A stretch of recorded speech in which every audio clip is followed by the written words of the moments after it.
أهلا بيكم. في عالم البيزنس المنافسة مش مجرد سباق، لا، دي حرب بكل ما تحمله الكلمة من معنى.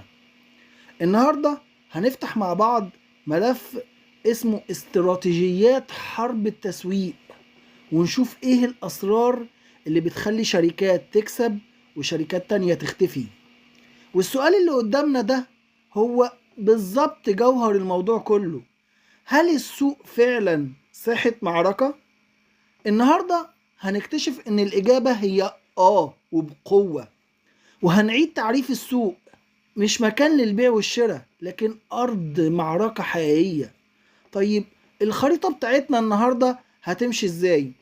اول حاجة هنفهم طبيعة المعركة دي نفسها، بعدين هنشوف كتالوج الدفاع بتاع القادة عامل ازاي، وازاي المنافسين بيردوا بخطط هجوم ذكية، وهنتكلم كمان عن اللعيبة التانيين في السوق.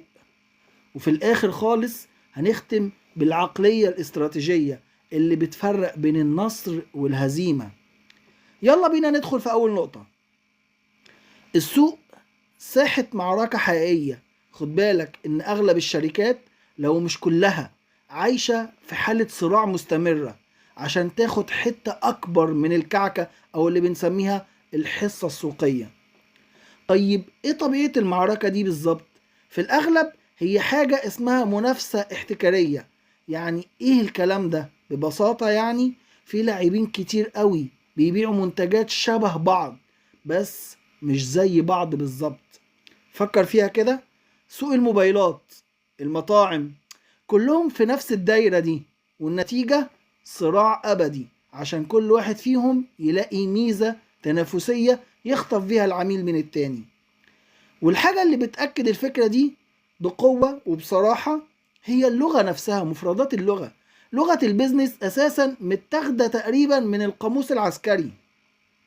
لما بنقول حملة تسويقية أو استراتيجية نمو أو حتى ريكروتمنت للمواهب أو تجنيد للمواهب، كل دي مصطلحات عسكرية في الأصل.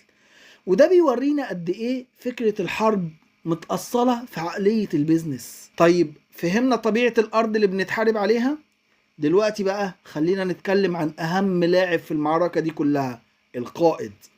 القائد هو اللي على القمة، وده معناه إن عنده أكتر حاجة ممكن يخسرها، وعشان كده تركيزه الأساسي بيكون على الدفاع مش الهجوم. يعني الهدف الأول والأخير للقائد مش إنه يكبر وبس، لأ، الأهم إن هو يحمي المملكة اللي بناها بالفعل. وعشان يعمل كده القائد عنده